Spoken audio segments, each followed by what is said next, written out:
yeah. And this is how many gallons? What is this, a 5 or 3? That one is probably about maybe a 2-gallon.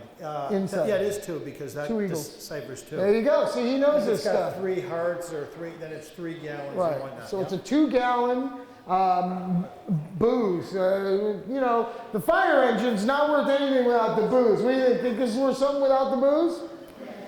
All right, so the difference between somebody who collects and knows the value of what they have and somebody who knows nothing about what they have is the difference in the business I'm in. Like, I probably can't tell him any more than he knows about this, and I wouldn't even try, but I can tell you that the demand for these right now has been growing because there's less and less of them out there that are available. These end up in museums. These end up in Sturbridge Village type places in their private and personal collections. Even the Smithsonian has been buying these up to get them off the market because the prices have been going up like crazy, as you probably know. So my guess on this would probably be in the 4,000 range, am I right? Yeah, you're right around there. Yeah, a collector, I've turned down quite a few offers over the $2,000 range, and one collector told me, says, I've owned one in my life with two eagles on it. I've only seen one in my life, and I wish I never sold it. And do you want to buy it? And he keeps, every time I talk to him, the price keeps going up. Right. And I go, no, it's not for sale, you know? But you agree, so insurance value on some of this would probably be around 7,000 because you can't replace it. Correct. Yep. So 4,000 to 7,000, he knows what he's doing. Thank you. I got 2 other pieces. Oh, you got 2 other pieces. What do you got? I got that little oval boxer. Yeah? Little shaker box. Then I got the picture on the floor there. Oh, yeah, okay. Well. You've got one? You want to sell it to me for $20? No! I'll give you 30. Is the auction started? 50.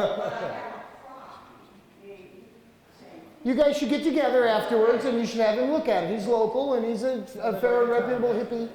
I've known him. It's got a 3 on it, yeah. So that would decipher 3 gallons. Yep. Did it have a blue decoration too? Huh? Ooh, we got a good one. Okay, value-wise, it's worth at least $20. Don't let him rip you off. I mean, I'm a psychic appraiser. I'm just here. This piece, you told me to bring something I know nothing about. This is a family piece that, very strange, but inside here, I left them out at home. There were 3 peanuts in the shell. There was a round piece of cloth with an 1896 Indian head penny. And family history is that Arrestor Pratt, who was my mother's great-great-grandfather, how many greats, there's a lot, but his favorite snack was peanuts. And the thing was, when he died, they laid him out in the coffin, or the wake, they put a piece of cloth on the eye with a coin to keep the eye shut. So we'd always kept it all, and I've got a note with the dates and everything on it at home. But the box is what I don't know about. Well, you already said what it is. It's a shaker box, and that's a shaker style. This is called shaker style.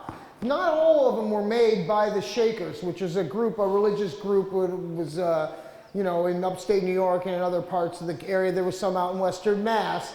But if it was made by the community, by the Shaker community, instead of just in the style of, and again, I can't prove that. I'm not the expert that can prove it, but there are, especially since it's in the right color that possibly could be. I would say that this box is probably around $250. Very good. Smaller is better. Smaller is better. Yeah, that's a nice one. Yeah. And what was the other thing? Oh, the picture. All right, let's see what. The Battle of Bunker Hill. Let's put this up on the table here.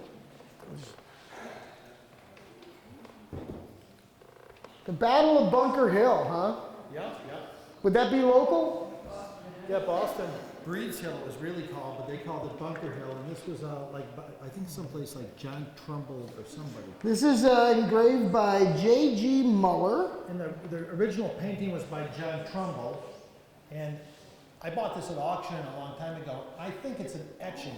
It is an etching. It is an etching. It's an etching, but an etching is just a print, but of an etch. Okay. Instead of a painting or other things. It's still not the original drawing, because an etching is done on a plate, and a plate is then inked and then put to the paper. Okay. So that's what an etching is, and it's complicated and hard.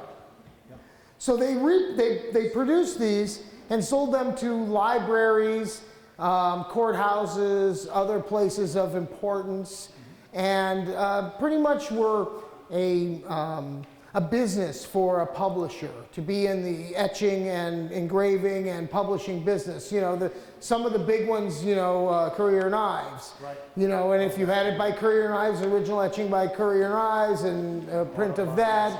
Audubon, yeah. This is a really nice piece. It's got some problems in the on the paper, but that's what happened. The frame is probably an 1800s frame, and the print is probably, you know, early 1800s, probably after War of 1812, but before Civil War.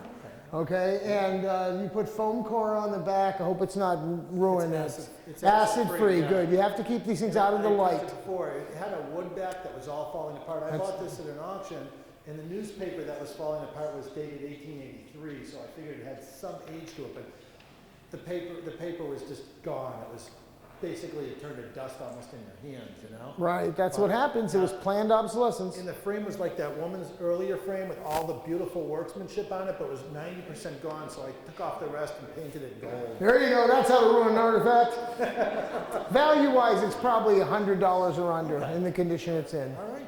Okay? Very good. Thank you. Thank you.